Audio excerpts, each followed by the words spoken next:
Ashama harkafuuni akkam jirtu kabajamuuf jaallatamoo hordoftoota fi daawwattoota TV Mo'aa irraa oduu sa'aatii kanaaf qindeeffannee simbiraan geenya oduu waliin Ameeroon Lammiiti. Hundeeffamni gamtaa Afrikaa waggaa 60ffaan caamsaa 17 irraa eegalee kan kabajamu ta'uun ifoome. Dubbi himaan ministeera dhimma alaa Ambaasaadder Mallas Alam miidiyaaleef ibsa kennaniin hundeeffamni waggaa 60ffaa gamtaa Afrikaa caamsaa 17 bara 2015 irraa eegalee sagantaalee garagaraan akka kabajamu ifoomsanii jiru. Ibsa isaaniin hundeeffamni waggaa 60ffaa gamtaa Afrikaa biyyoota miseensota gamtichaan sagantaalee garagaraan kabajamaa jedhaniiru. Sirni kabaja hundeeffama waggaa 60ffaa gamtichaas caamsaa 17 bara 2015 irraa eegalee waggaa tokkoof kan turu ta'uunis ifoomee jira. Dabalataan tattaaffii pan-afrikaanizimii mirkaneessuuf taasifamanii fi qabsoowwan gita bittaa cabsuuf taasifaman akka leellifaman akkasumas galmoota ajandaa bara 2023 Afrikaan milkeessuuf qabatte kan ilaalaman ta'uu himaniiru. Dabalataanis daawwannaa jiilli Ambaasaadder Misgaanuu Argaan durfamu Paakistaanitti taasisaa jiruu fi daawwannaa itti aantuun pirezidaantii Kolombiyaa yeroo jalqabaaf Itoophiyaatti taasisan ilaalchisee ibsa kennaniiru. Haala yeroo Sudaan irrattis ibsa kan kennan Ambaasaadder Mallas lammiilee Sudaan waraanaa baqachuun godaananiif Itoophiyaan deeggarsa taasisuu itti fufti jechuu ragaan ministeericharraa argame ni mul'isa. Lammiilee miliyoona 1.8 oliif talaallii dhibee kooleraa laachuun guyyaa kaleessaarraa eegalee eegalamee jiraachuun ifoome. Aanaalee weerarri dhibee kooleraa keessatti mul'atetti namoota miliyoona 1.8 oliif talaallii laachuun eegalamuu ministeerri fayyaa beeksisee jira. Ministeera fayyaa Dr. Liyaa Taaddasaan gabaasa raawwii hojii baatiiwwan 9 darbanii mana maree bakka bu'oota uummataatiif dhiyeessanii jiru. Naannolee walitti bu'iinsi ture keessatti dhaabbilee yaalaa fayyaa barbadaa'uu isaaniin kutaalee hawaasaa rakkoof saaxilamuu kaasanii jiru. Miidhaa fayyaa naannolee kanneenitti qaqqabeef deebii hatattamaa laachuuf hojjetamaa jiraachuus gabaasa isaaniin eeraniiru.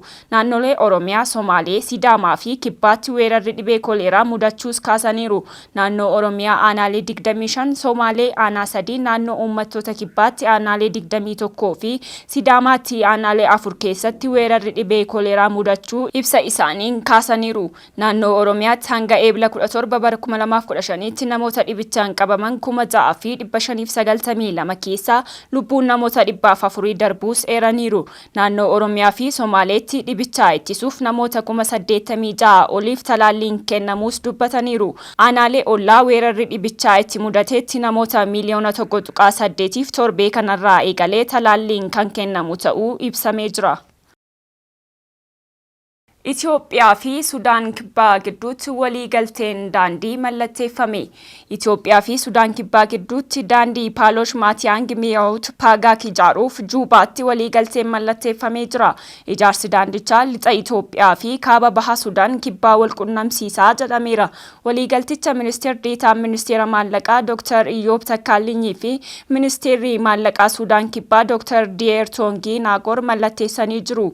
Dr. Iyyoob sirna waliigaltee irratti ijaarsi daandichaa hariiroo daldalaa cimsuutti dabalataan uummattoota obboloota biyyoota lameenii daran kan walitti dhiyeessu ta'uu himaniiru. Pirezidaantiin Sudaan Kibbaa Saalvaa Kiir gama isaaniin abdiin keenya waltumsuu fi waliin tarkaanfachuudha.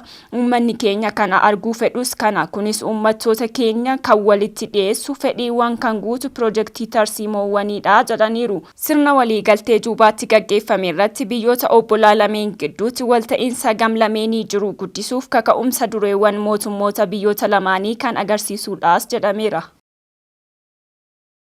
Yuunivarsiitiiwwan eebbifamtootaaf qormaata ba'umsaa adoolessaa 3 bara 2015 kan laatan ta'uun ifoomee jira. Barnoota yuunivarsiitiiwwan wiirtuuwwan qormaata yuunivarsiitii mootummaatti kaadhimamtoota eebbifamtootaaf qormaata ba'umsaa adoolessaa 3 hanga guyyaa 13 bara 2015 kan kennamu ta'uun beeksifamee jira. Eebbifamtoonni dhaabbilee dhuunfaa fi mootummaa irraa qormaata ba'umsaa bara 2015 fudhachuuf galmaa'an wiirtuuwwan qormaataa yuunivarsiitiiwwan mootummaatti akka fudhatan ibsameera.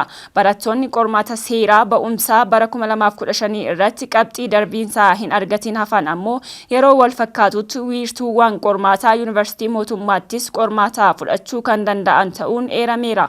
Ministeerri barnootaa qormaata ba'umsa yuunivarsiitii kana laachuuf qophii addaa taasisaa turuu beeksisee jira.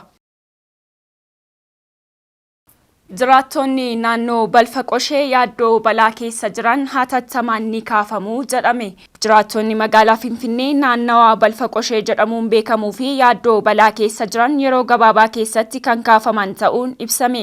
Sadarkaa itti aanaa kantiibaatti hojii gaggeessaan magaalaa Finfinnee obbo Xiratuu Bayyanaan sadarkaa hojii jiraattota naannawaa qoshee kaasuuf hojjetamaa jiru miseensota kaabinee magaalichaa biroo waliin ta'uun daawwatanii jiru. Obbo Xiratuun kanaan dura warreen yaaddoo balaa cimaa qaban kaafamuu yaadachiisuun jiraattota 25 hafaniif beenyaa fi bakki biroon qophaa'uu fi yeroo gabaabaa keessatti kan kaafaman ta'uu eeranii jiru.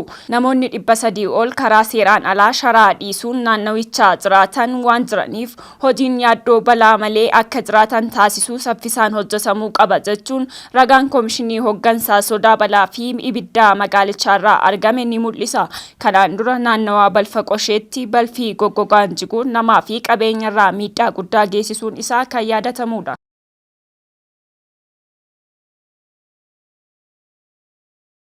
Galmeen jechoota seeraa Itoophiyaatti kan jalqabaati jedhamee fi jaarmiyaa qorannoo seeraan qophaa'e eebbifame.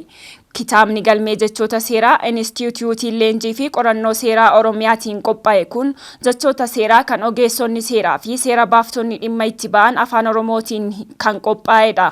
Akka addunyaatti galmeen jechoota seeraa kan afaan Ingiliziitiin dhimma itti bahamu Black Law Dictionary jedhamutu jira. Biyya keenyatti barnootni seeraa afaan Ingiliziitiin kan kennamu waan ta'eef jechoonni seeraa hedduunis hiika galmee kanarraa fudhatamuun kan kennamu ta'uun himamee jira. Bara 1960 keessaa seeronni biyya keenyaa hedduun seerota biyya alaarraa madaqfamanii barnoonni seeraa kan kennamu afaan Ingiliziitiin waan ta'eef gaafa qabatamaadhaan hojiitti galamu ammoo hojiin afaan Oromootiin waan ta'uuf rakkoo baay'ee qabaachuu qopheessitoota galmee jechoota kanaa keessaa tokko kan ta'an BBC'tti himanii jiru. Galmeen jechoota seeraa qophaa'e kun hiika jechoota seeraa 6700 kan qabu yoo ta'u jechoota hojii seeraa keessatti dhimma itti bahaman kan of keessatti hammateedha. Jechootni kun kan walitti qabaman jechoota seerota adda addaa irraa fi galmee jechoota kan afaan Ingiliziirraa ta'uun ifoomee jira. Galmeen hiika jechoota seeraa kun afaan Oromootiinis ta'ee akka biyyaatti galmee hiika jechoota seeraa kan jalqabaa akka ta'es ifoomee jira. Galmeen hiika jechootaa kun rakkoo sababa hiika jechoota seeraatiin hanqina kenniinsa tajaajila seeraa irratti mul'atu salphisuuf kan gargaaru ta'uu sagantaa eebba kitaabichaa magaalaa Bishooftuutti qophaa'e irratti ibsamee jira. Keeniyaatti lallabaan wangeelaa pireezidaantii biyyattii Wiiliyaam Ruutootti raajii akka himuuf sagaleen natti dubbatameera jechuun gara isaanii imalaa ture to'atamuun ibsame. Keeniyaatti lallabaan wangeelaa gara masaraa deemeen ergaa raajii waaqayyoo natti hime pireezidaantii biyyattii Wiiliyaam Ruutootti hima jedhee ture to'annoo jala ooluu poolisiin biyyattii beeksisee jira. Tajaajilaan kun lixaa Keeniyaatti waldaa Jerusalem Mo'aar Church jedhamu tajaajilaa wangeelaa yoo ta'u pireezidaantii biyyattiitti waan himu waaqayyo natti dubbateera jechuun ture. Gara masaraa mootummaa biyyattii imalaa kan ture. Nama maqaan isaa Joosef Chengee jedhamu kana roobii caamsaa 17 bara 2023 bulchiinsa Hoomaa Bay mandara Ruuruu jedhamu keessatti poolisiin to'ate.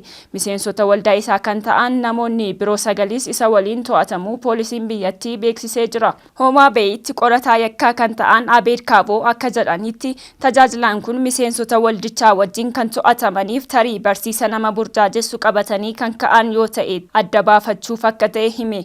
Poolisiin naannichaa akka beeksisetti Joosef Chengee waldaa isaa keessatti namoota dhukkubsataniif nan kadhadha jedhee mana keessatti hidhee tursiisaa ture. Miidiyaan biyya keessaa ammoo akka ibsetti namoonni 5 mana tajaajilaa kanaa keessatti hidhamanii turan poolisiidhaan baraaramanii jiru. Poolisiin Keeniyaa dabalataan waldaan Joosef Chengee gaggeessaa jiru seera qabeessa kan hin taane ta'uu fi seeraan kan hin galmoofne ta'uu ibse. Lallabaa wangeelaa kunii fi michoonni isaa isa waliin hidhaman mana murtiitti dhiyaachuuf akka jiranis himameera. Dilbata darbe Yoonaas Chengee guyyoota 21 keessatti pireezidaantii Ruutoo argee waan waaqni natti hime akkan itti hin himne yoon dhorkame waan hamaatu biyyattii mudachuuf jira jechuun gaazexeessitootatti himee ture.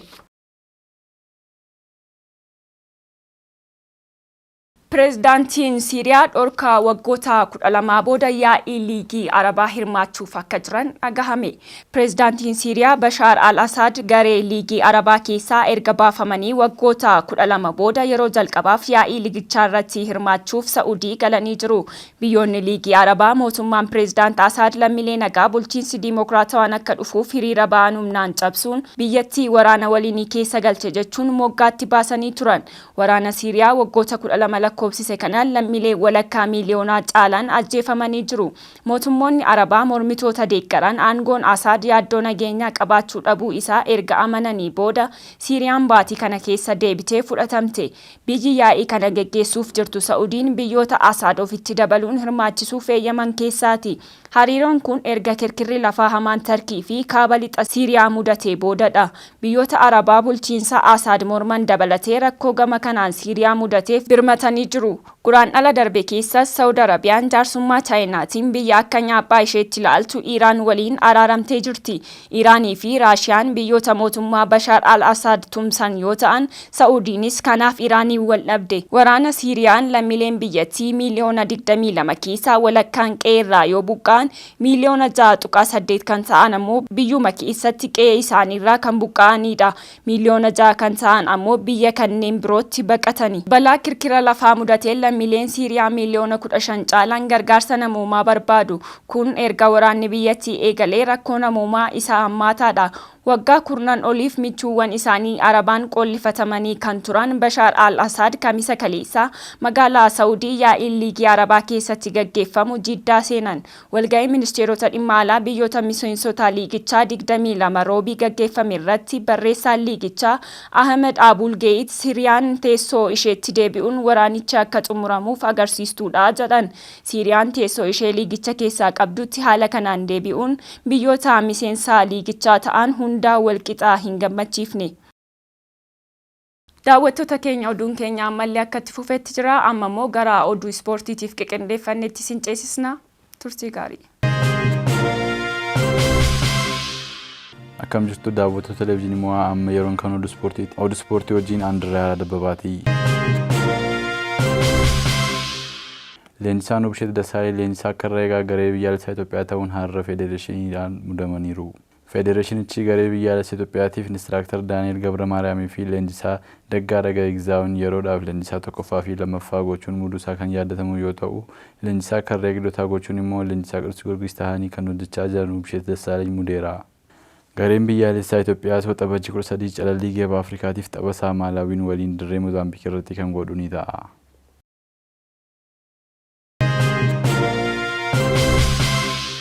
Abubakar Naasir geeba isaa jalqabaa garee isaa Mamelodi Sundowns waliin kaase. Gareen kan warra Afrikaa kibbaa Mamelodi Sundownsiif kan taphatu deeggartoonni kilabichaa abbaa suuqii jechuun kan isa waaman taphataan urjii lammii Itoophiyaa Abubakar Naasir bara isaa jalqabaatti Sundowns wajjin geeba isaa jalqabaa ol kaasuu danda'ee jira. Kilabni isaa Sundowns geeba Premiership DStv kana walitti aansuun yeroo 6ffaaf kan kaase yoo ta'u, waliigalaan ammoo yeroo 13ffaaf akka kaase kan beekamudha. Kanaan wal qabatees kilabichi raandii miliyoona 15 yookiin doolaara 800 argachuu danda'eera. Gammachuu isaanis deeggartoota isaanii waliin ta'uun ibsataa jiru.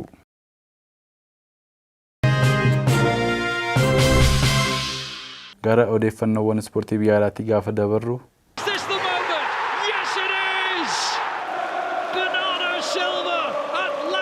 taphoota Champions League Awurooppaa kan bara 2022-23 kilaboota lamaan England, Manchester City fi Xaaliyaan irraa Inter Milaan geebaaf kan wal morkachiisu ni ta'a.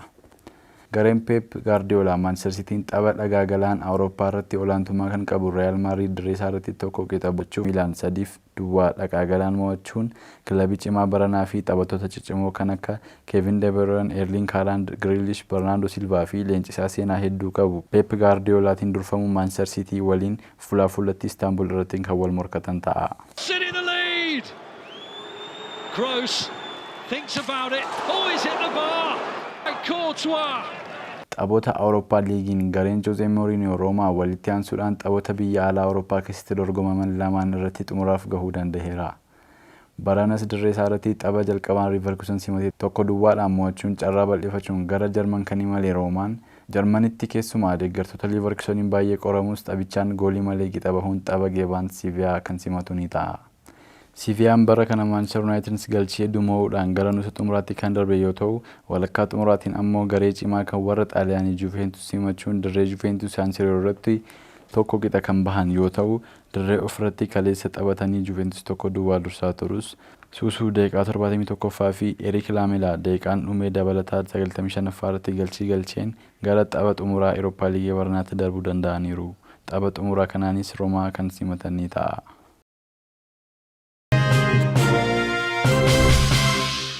Taphataa lammii Ingilaand Bireentifoordiif galchee hedduu oomishuun kan beekamu Ivaan Toonii seera FA cabsuu isaatiin adabbiin irra ooleera. Ivaan Toonii tapha bara kanaan ga'umsa ajaa'ibaa agarsiisuun Erling Haalandii fi Haari Keenitti aanuun galchii 20 galchuun kan dursaa jiru yoo ta'u, ammaan booda garuu ji'oota 8 dhufaniif taphoota wal dorgommii kubbaa miilaa kamirraayyuu akka adda bahuu himameera. Dabalataanis qarshii yuuroo 50,000 kan adabamu ni ta'a. Adabbiin kun kan irratti darbees beetingii yookaan ammoo qumaara wal dorgommii kubbaa miilaa irratti hirmaachuu isaatiin akka ta'e ni himama.